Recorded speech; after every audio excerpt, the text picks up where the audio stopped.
North లో bumper హిట్లు కొడుతున్న సినిమాలన్నీ తొక్కేసేందుకు హిందీ మీడియాలు అక్కడి విశ్లేషకులు చేస్తున్న కుట్రలు కుతంత్రాలు బహిరంగంగానే తెలిసిపోతున్నాయి. తెలుగు సినిమా దూకుడును తగ్గించేందుకు కొందరు స్టార్ అభిమానుల ఇన్వాల్వ్మెంట్ తో పాటు సోషల్ మీడియా డిజిటల్ మీడియా ఆయుధాలను నెగటివ్ పబ్లిసిటీ కోసం విరివిగా ఉపయోగిస్తున్నారు. ముఖ్యంగా బాలీవుడ్ పోర్టల్స్ అన్నీ కూడా లేనిపోనివి కల్పిస్తున్నాయి. ఇక ఇంతకు ముందు షారుఖ్ ధమ్కీతో పోటీ పడుతూ విడుదలైన సలార్ పై ఎలాంటి కుట్ర జరిగిందో మనందరికీ తెలుసు. పీవీఆర్, ఐనాక్స్ లాంటి భారీ మల్టీప్లెక్స్ చైన్ ధమ్కీకి ఇచ్చిన ప్రాధాన్యత సలార్ కి ఇవ్వకపోవడంతో అసలు కుట్ర బయటపడింది. ఆ తర్వాత సలార్ ని సౌత్ లో పీవీఆర్ లో రిలీజ్ చేయమని హోంబోలే సంస్థ ప్రకటించడంతో సదరు సంస్థ వెంటనే వారికి పర్మిషన్ ఇచ్చింది. ఇక ఈ సినిమాని రిలీజ్ చేసేందుకు ముందుకొచ్చింది. చేసిన తప్పును గ్రహించి పీవీఆర్, ఐనాక్స్ బృందాలు రికవరీ ప్రారంభించాయి. కేవలం ఇదొకటే కాదు, రివ్యూల దగ్గర నుంచి అన్నిటి దగ్గర సలార్ పై పలు హిందీ మీడియాలు నెగటివ్ టాక్ స్ప్రెడ్ చేశాయి. ఇదంతా బాలీవుడ్ లో ఒక సెక్షన్ చేస్తున్న కుట్ర అని అర్థమైపోతుంది. అయితే ఇప్పుడు అదే Hindi media next Tollywood big cinema Pushpa 2ని టార్గెట్ చేస్తున్నట్లు గట్టిగానే కనిపించేస్తుంది.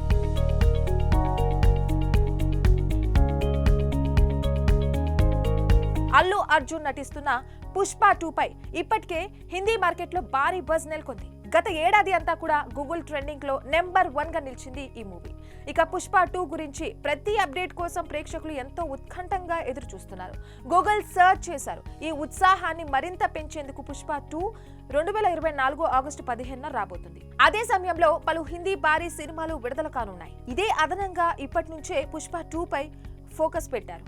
తాజాగా ఓ ప్రముఖ వెబ్ పోర్టల్లో సలార్ ఆశించిన స్థాయికి చేరుకోలేదు కనుక ఆ ప్రభావం పుష్ప 2 పై పడిందని పుష్ప రేంజ్ ను తగ్గించడానికి ప్రయత్నించింది. కానీ సలార్ ఇప్పటి వరకు ప్రపంచవ్యాప్తంగా 625 కోట్ల గ్రాస్ రాబట్టింది. సుమారు 450 కోట్ల షేర్ వసూలైంది. ప్రభాస్, ప్రశాంత్ నీల్ సినిమా 100 కోట్లకు పైగా వసూలు సాధించింది నార్త్ లో. అమెరికా నుంచి 60 కోట్లు. అయితే కన్నడ, తమిళం, మలయాళం వంటి భాషల్లో ఈ సినిమా వసూళ్లు అంతంత మాత్రమే. కొంతమంది అభిమానులు అభిప్రాయం ప్రకారం ఈ సినిమా కథ ఉగ్రం కథకు పోల్చి ఉందని కూడా కన్నడలో ఆశించిన హిట్ ఇవ్వలేదని ప్రచారమైంది. ప్రభాస్, ప్రశాంత్ నీల్ సినిమా కేజీఎఫ్ తరహాలో ఉంటుందనేది డ్రాబ్యాక్ అయింది. అంతేకాదు డ్రామా కూడా క్లిక్ కాలేదని విమర్శలు వచ్చాయి. ఏదేమైనా కానీ సలార్ సినిమా ఫ్యాన్స్ కోరుకున్న దానికంటే ఎక్కువ సక్సెస్ అందుకుంది. ఇక పుష్ప 2ను కూడా నెగటివ్ స్ప్రెడ్ చేసి తగ్గించే ప్రయత్నం చేస్తున్నారు north Indian portals. For more updates keep watching RTV.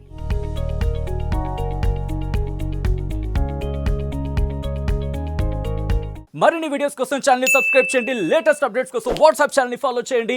And link description లో ఉంది.